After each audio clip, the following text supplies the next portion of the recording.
Hi, Hi, Rumbi. How are you? I'm good, thanks. How are you? I'm all right. It's good to have you here. It's wonderful. Thank you for giving me the opportunity. You're welcome. So, guys, I work with Eunice, by the way, and I just wanted her to come and just, give us more information on depression, because I'm sure she's well enlightened in that area. So that's why I had to bring you here. So, Eunice, can you kindly introduce yourself so that our viewers get to know who you are, like what Hi, you do. everybody. So, I'm Eunice Mapayi, and I'm a counseling psychologist. At the moment, I'm at Parenyatwa Psychiatric Unit. Mostly people know it as Annex. So that's where we spend most of our time with Dr. Gracie Rumbi, helping individuals to deal with their mental health issues. Okay. Thank you very much, Eunice. So, like I said, we're living in cruel times.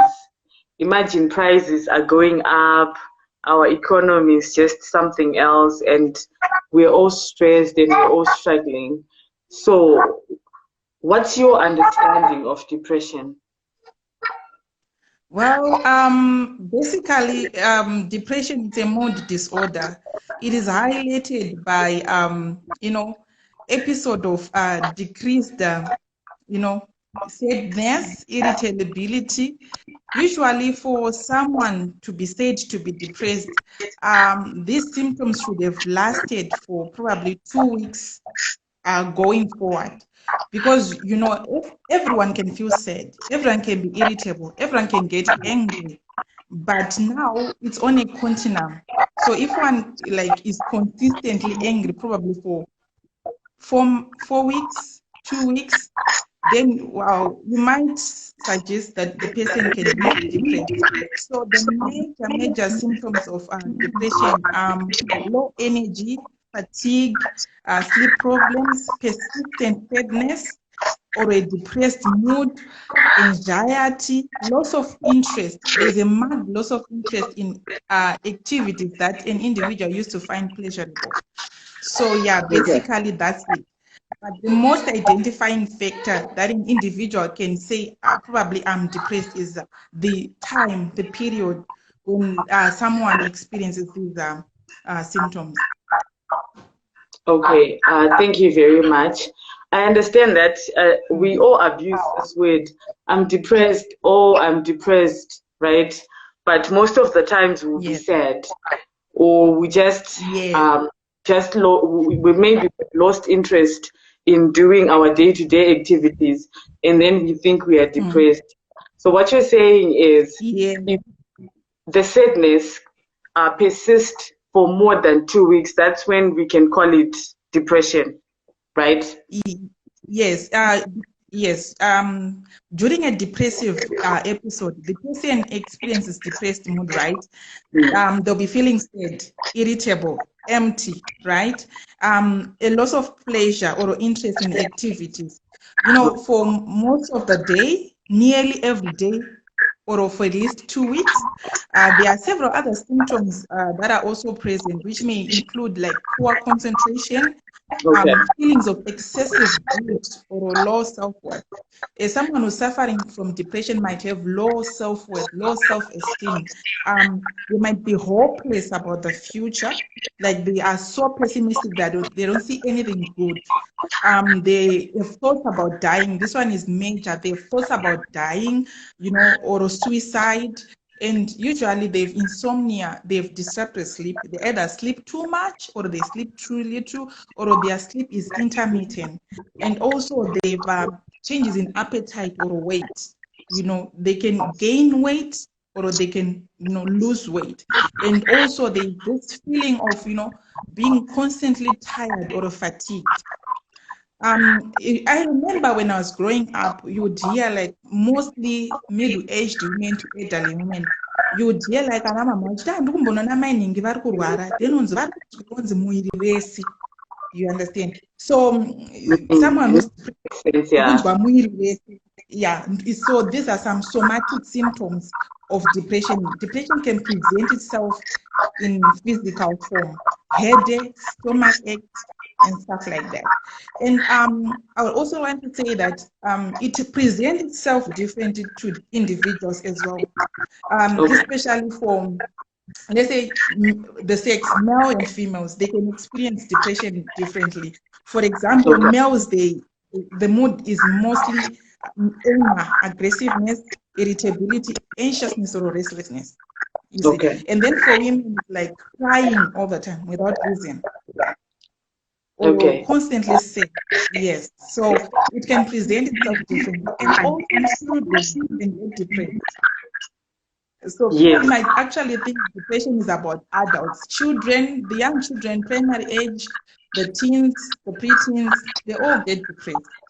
And they present it, when you see a child in the class losing concentration, always sleeping, and a once happy child going about no longer communicating with others or playing with others, or you just find them, no longer going out as they used to, you might, try to see if that child is depressed or not.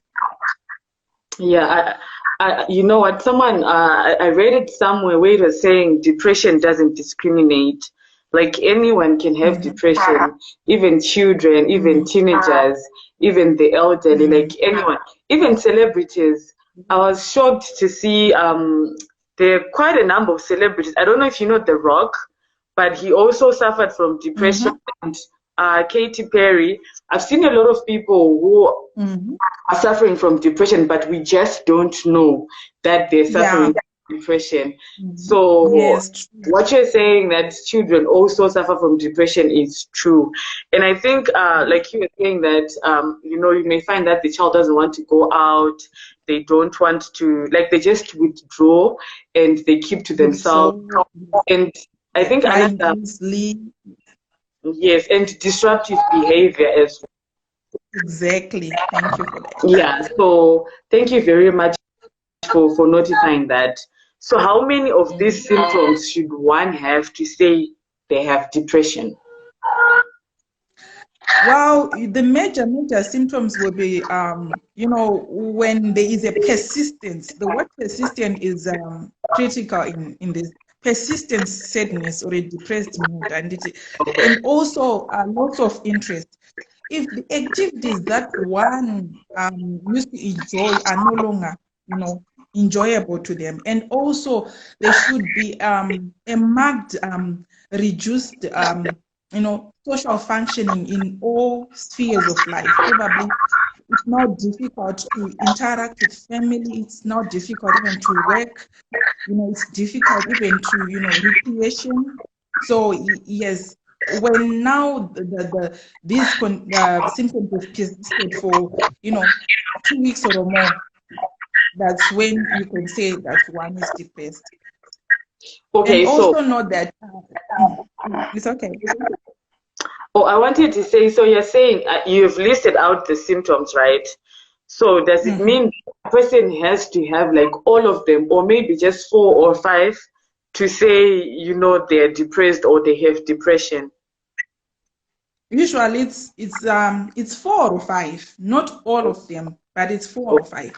But the major indicator would be the duration in which one is experiencing these symptoms. Yes.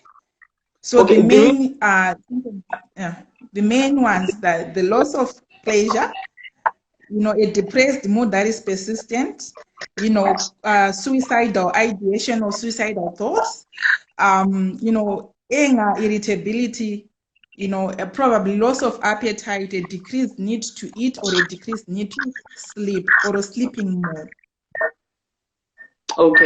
Okay, so like I said, we're living in crucial times. We're in a fast-moving world where people are doing the most, right?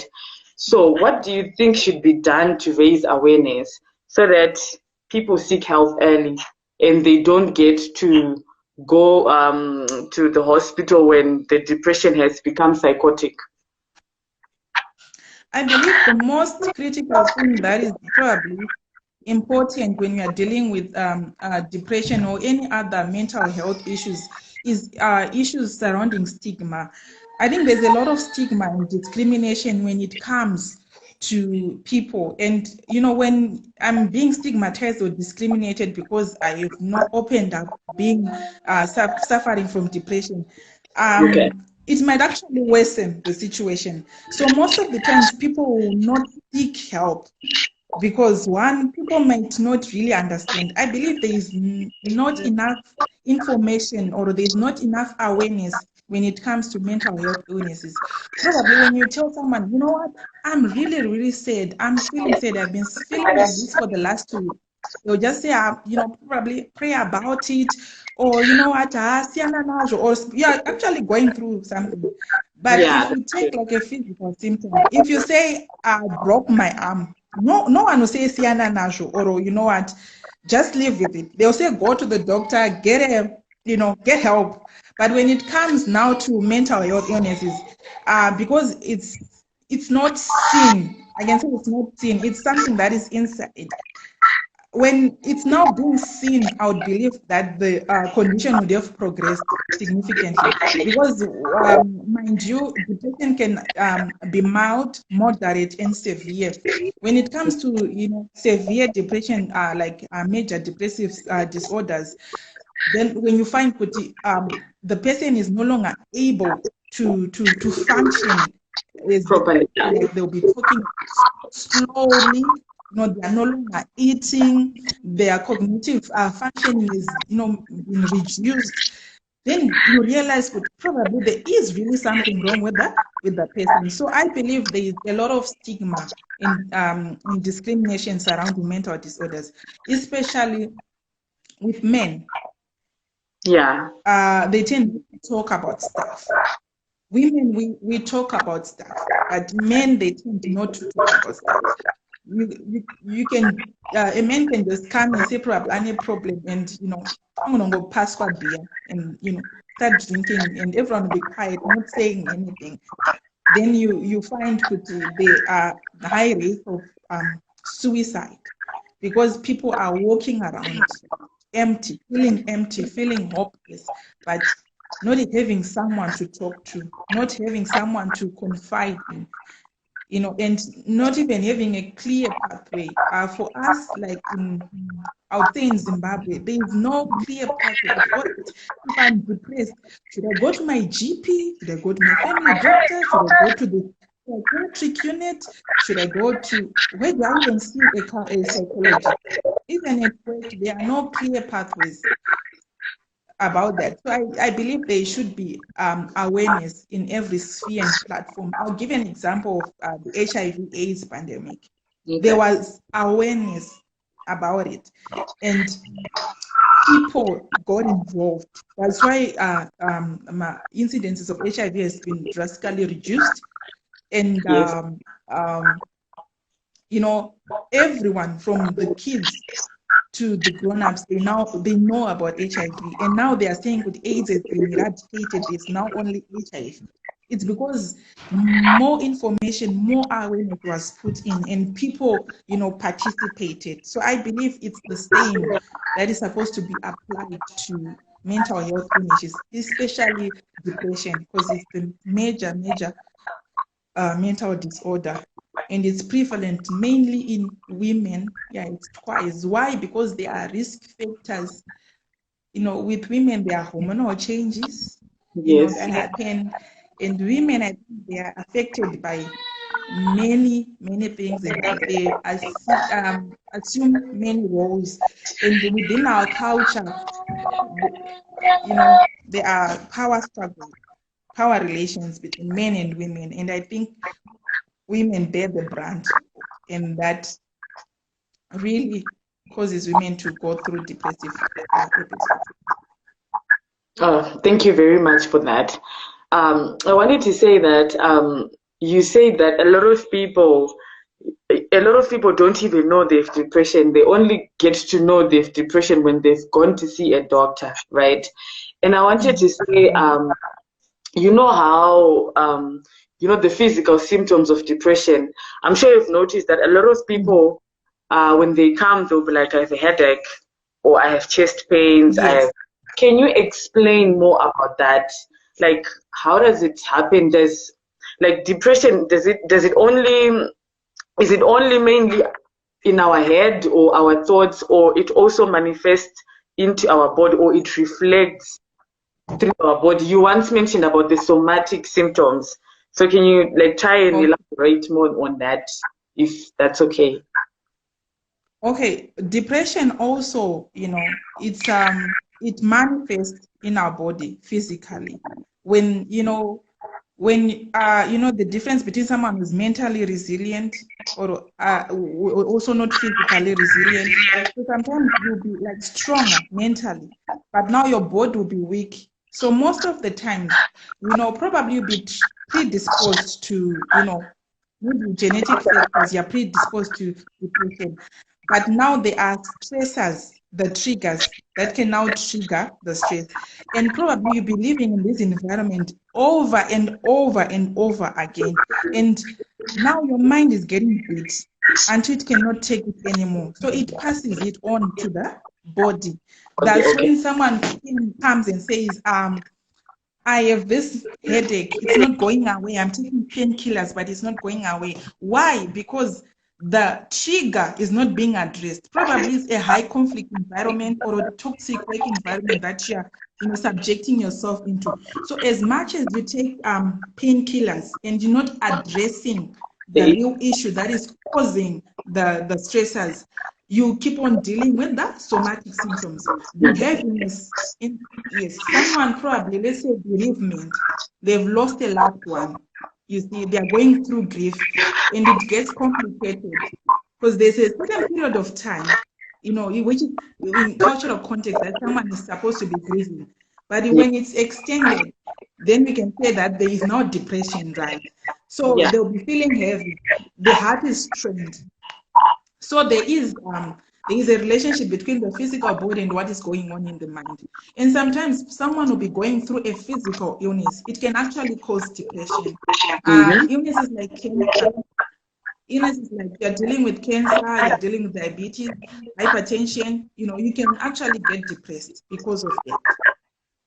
Yeah, I remember I once did an episode where we were talking about the trauma of chronic illnesses, and like you Mhm. are saying that when someone has cancer, diabetes, or any other Mhm. disease that has no cure, or it's difficult to cure, definitely an individual is Mhm. bound to have depression, because already it's stressful knowing that you have a Mhm. condition that needs to be managed, and maybe Yes. just come Mhm. unexpectedly and you don't even know how to deal with it. That can become stressful, and Mhm. that person might end up falling into depression because they don't know how to deal with it mentally. So thank you very much for Mhm. highlighting that. So what should a person Yeah. with Okay. depression do to stay healthy? Like, is there a particular routine that they should practice or follow? Okay, so before I do that, I just wanted to highlight the risk factors Oh, for depression. This can range from biochemical, medical, social, genetic, or circumstantial. So the common risk factors, they include sex. I mentioned it earlier that the major depression is prevalence is twice in women than in men. And genetics, if you have a family history of depression, in your family, you are likely to suffer from depression, right? Then there is the socio-economic status, uh, things like financial problems, perceived low income status, it can increase your risk of depression as well. So then there are certain medications that you'll be taking, like hormonal birth control. As I mentioned earlier, that women experience more in depression than men. Like taking hormonal tablets, they can, birth control pills, they can increase your risk of getting depression, right?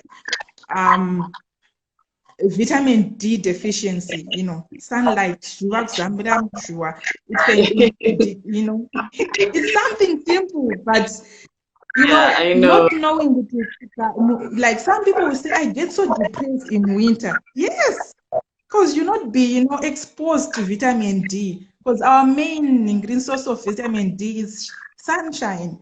So someone say, it's seasonal depression, and mostly someone in colder countries, especially European countries, they actually take vitamin D supplements.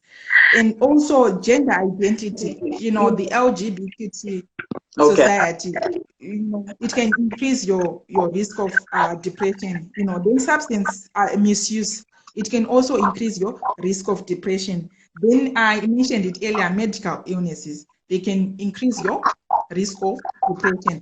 So what can one do? I always believe in that if you have information, you are halfway in solving the problem. Yes. Yes. So the first thing is to get as much information as you can in whatever, in depression, right? Okay. And get to know what you're supposed to do, what you're not supposed to do, what you're supposed to take, what you're not supposed to take in regards to depression. For Okay. example, another thing, after getting information, there is need for support. Okay. Support is critical for someone who's suffering from depression. Why? They need emotional support, they need practical support. As I mentioned earlier, someone who might be suffering from depression might not be able to do practical things. Some might even forget to eat. So Yes. practical support in terms of, getting someone to actually come and assist in doing those things is helpful. Then professional support, you have to seek help. People who are suffering from depression, mostly you're supposed to get medication, one, and two, psychotherapy, talk therapy.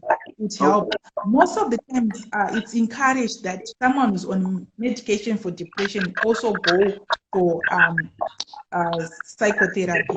Why? Because it goes hand in hand. Sometimes you just take the pill. But as I mentioned earlier, what's triggering the depression is not being addressed by just taking the pill. Yes. So you need to talk about these things. So in therapy, you are taught communication skills. You are taught problem solving skills. You are taught assertiveness. You are taught all those things, and you'll be able to deal with depression. Then also you are supposed to behavior activation. Like in psychotherapy, we have cognitive behavioral therapy, we have interpersonal therapy, we have behavior activation. Because as I mentioned earlier, that another a symptom for someone who's suffering from depression is like they don't want to do anything. They just want to, stay in bed. And most people, they think that when they depression are lazy. They are not. It genuinely, they don't have the strength to like get up and do stuff they used to do. So there is behavior activation, trying to get them to get up into a routine and start doing stuff. Yes. And there is also, sleep, social rhythm cycle, the sleep wake cycle. Sleep is very critical when it comes to depression. If you sleep more in the afternoon, and then at night when you're supposed to sleep, it can affect your sleep wake cycle. So you're supposed to know what you're supposed to do. Okay. You're supposed to sleep in the evening and not sleep in the afternoon. You're supposed to take naps not more than 20 minutes or something like that. So all those things, they happen in therapy.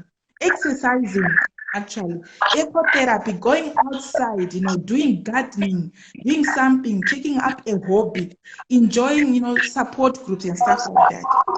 So there are a good number of things that someone with depression can take up so that they can be able to fight off. Because depression is treatable and it can be managed. Yes, that's true. Mm-hmm. So you mentioned something interesting. You said that a person who has depression needs to have support. So how do we help someone who has depression but they don't have support?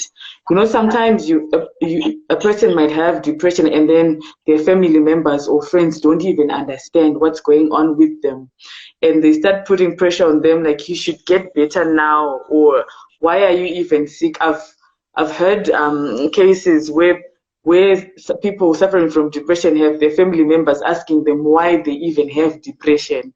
So how can you help, someone who doesn't have support? Because you said having support is important. Well, we go back to, thank you for that question. We go back to family therapy. Okay. It's very critical for the carers to know what is really happening. So psychoeducation is very important when it comes to dealing with depression. Because if you don't know the condition, then how are you going to help the person who's suffering from it? You might actually precipitate. You actually precipitate the depression, and it can actually get worse. So Okay.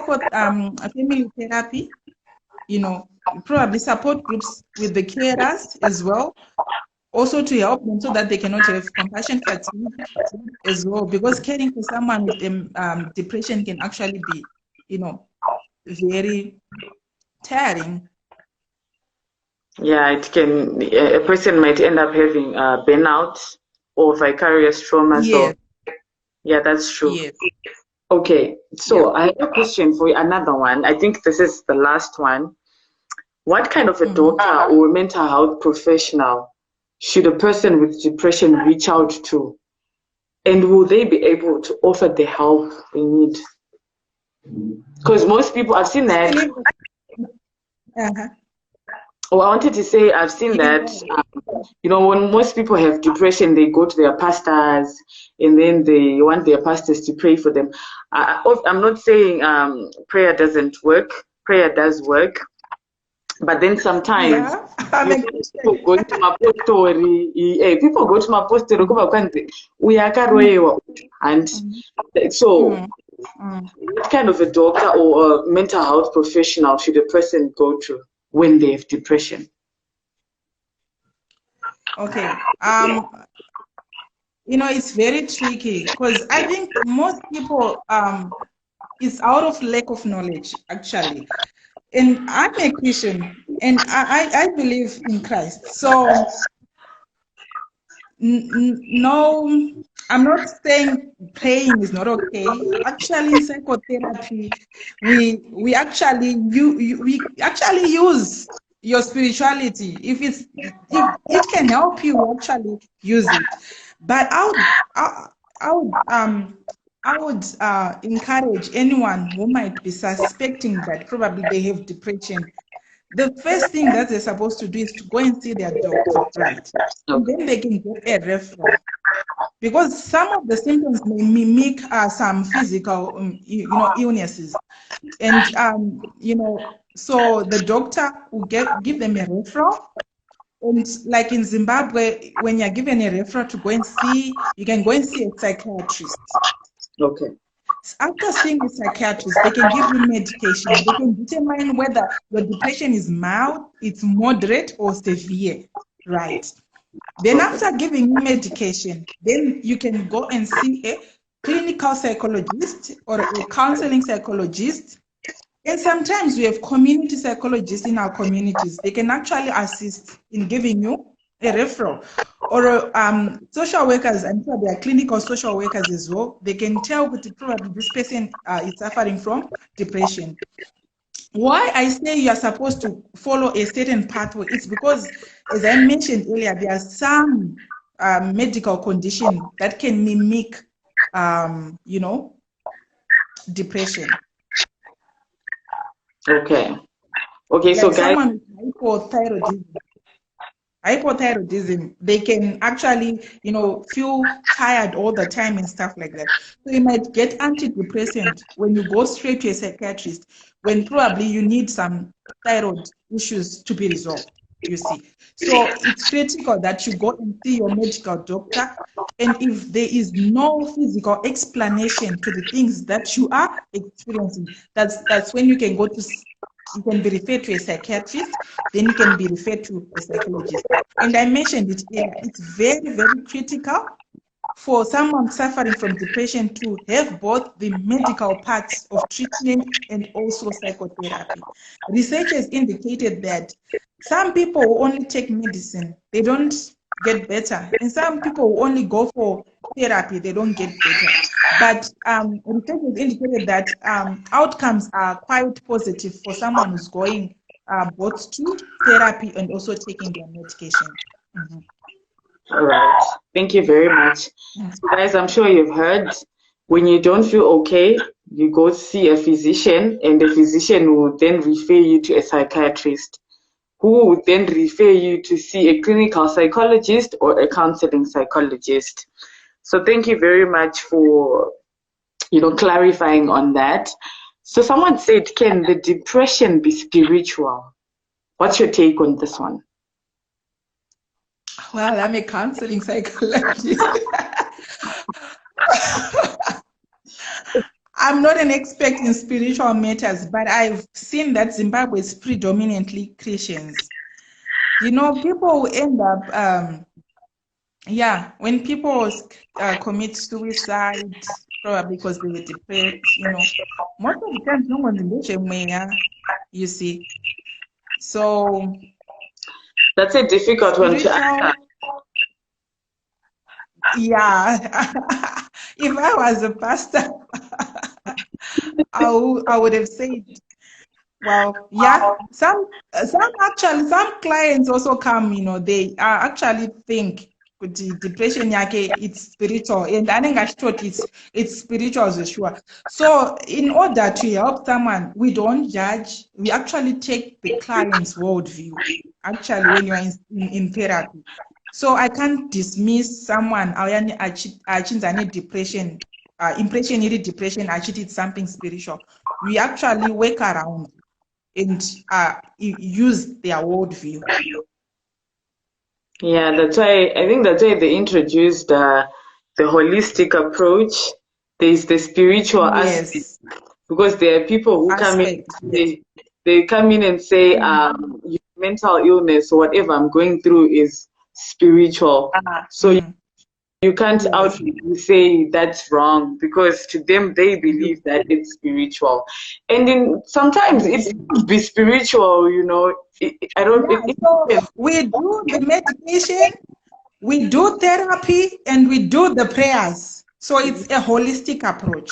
Yes. Yeah.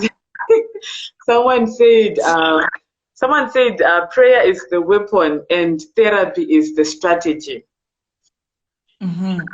Yeah. So we can use all of that together. I hope you answered memory, because I feel like it's a bit tricky. It just depends, because we are Africans, we are Christians, and even those who are not Christians, they also believe in these spiritual things. So you can't get off and say depression cannot be spiritual. So yeah. Someone can actually come to therapy. Oti, I think Shandrukita, so yes, we incorporate it. Unototi saka urikuti kana gwara karowa zvinhu zvinofamba here akati then so why are you not going to rova guva onorova guva? Some people actually vakarova guva actually feel better. Yeah. So incorporate all those things, because we are taught not to judge or enter therapy with our own worldview. Because I can get someone out of Jokuramaku, I have no idea what to go. I don't know say, but they believe if they do that, it can actually help them. So what we want is to help the client so that they can gain the level of personality they were having before all this happened. So we told them, and them not go if that is what you're supposed to be doing. So we incorporate, and so Munakati, depression is spiritual. I would say yes, it can be spiritual. Okay, so we are taking it from that perspective. So do you have any last words? Well, my last word is, I would say mental illness is just the same as physical illnesses. There is nothing to be ashamed of. The same way I can say Ndinemutsoro is the same way I can say, you know what, I think I might be depressed. I'm going through something, So around our circles where we live, I think it's important that we raise awareness. We be our brothers keepers, because it's very sad that you hear someone committed suicide because they were depressed, but you were there and you're like, and the Gatora name is zero. They didn't tell me anything. So also let's be kind when we are going around doing our life's business, because you don't really know what anyone is going through, because it's hard out there. It is. And I think it's also important for people to pay attention. I always Yes. the Ricky Rick situation as an example. I think the Yes. committed suicide, there were videos which were circulating, and you could tell from the videos that the signs were all over. The signs were there, but people didn't even pay attention. They didn't. To them, he was just a celebrity. He was just Ricky Rick, but they didn't really pay attention to the things he was saying. And I don't know, but the signs were there. People just didn't see them. So I think it's important for people to pay attention as well, to like really pay attention, because sometimes a person cannot really tell you that they're going to kill themselves, especially when they're serious about it. They will not say it. They might just give hints, but to tell you, they will not tell you because they just want to go and do it. So it's important to pay attention as well, and just to be kind, like you said, that we should learn to be kind and we should take care of each other. It's very important. Hey, nowadays people are just cruel. On social media, people are bashing each other. No one cares. They don't even care. But lack of empathy. Like, what if I was in this person's shoes? What I'm saying, is it edifying? Is it building? It seems as if people are out there just to tear each other, and there is this need for instant gratification, and it doesn't matter who is hurting as long as I'm benefiting. So I don't know where it's coming from, but yeah, I think we need to be kind. We need to pay attention to each other, especially in families. Because if you notice, there's a high rise of suicides in teenagers and young children. As I said earlier, that depression also affects kids. And it seems as if parents are not longer paying attention to their kids. It's either they are on social media, their phones, and there is no interaction, there is no communication. You are living in the same house, but you are not a family. You are just there, but you are not even interacting. Dara, megara panze, muchidzia moto, and you talk nyayas. You could actually tell what Ninginas are said or Ninginas as kufara. Why? Because you know what? You interacted, but people are always on their phone. And I believe, like, if I add on issue here, loneliness, I think we are commemorating Mental Health Awareness Month, this month of May. The theme this year is loneliness. I believe we are the most lonely generation. We don't know. We don't know how to be alone. We can't be alone. We have to elevator, and everyone just goes on their phones and try to interact on their phones. You can't even say Mamuka, say hi. What? We have lost that. Dara, you could actually communicate with a stranger. Maybe masangana mchenda kuna fourth tozoshika umakutara nyama kutata na nanja and stuff like that. But today it's either someone has their headphones on. It means that I don't want to talk. Saga, it's like we are constantly lonely, but we don't even know how to fill that void and loneliness. And some of the things that we do, we are trying to fill that void, but it's not helping. Yeah. It's such an irony that our technology is like making things instant, but then it's not helping the issues, the loneliness. Yeah. Thank you very much. I think this marks the end of our session, and I really appreciate you, and thank you for taking your time and coming here to talk about depression. I feel like it's an important topic to talk about, because a lot of people are suffering from depression, and the worst part is they don't know that they have depression. Yeah. They only get to know when it's now manifesting in your body, and now you're experiencing headaches, chest pains, still that. So it's very important that we talk about these things and raise awareness so that people will know Yeah. when they're having all the symptoms you've mentioned, they will know that something is wrong with me. I need to go and seek help. So thank you very much, Miss, for coming here today. I really enjoyed. Before I go, I really wanted to ask you. Mm-hmm. Before I go, I really wanted to ask you this thing. It's something, we learn psychology, psychotherapy in English. What's the word for depression in Shona? Kufungisisa. Yes. Kufungisisa, ruminating. Okay. Yes. So, but it's something that people are like actually commonly do, kufungisisa, ruminating. Mm-hmm. So in Shona, people think.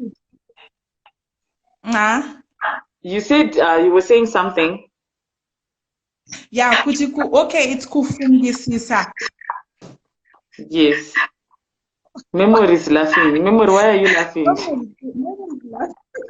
Yeah, because sometimes we lack words to describe these conditions in Shona. Someone ndakaenda kuna doctor ndoti ndikurwara nekufungisisa. Like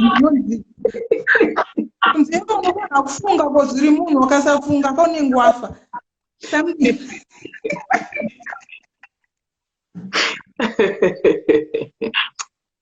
So I just wanted to ruminating ndokufungisisa kakudzeya kuti you go over and over, in your head thinking about an issue.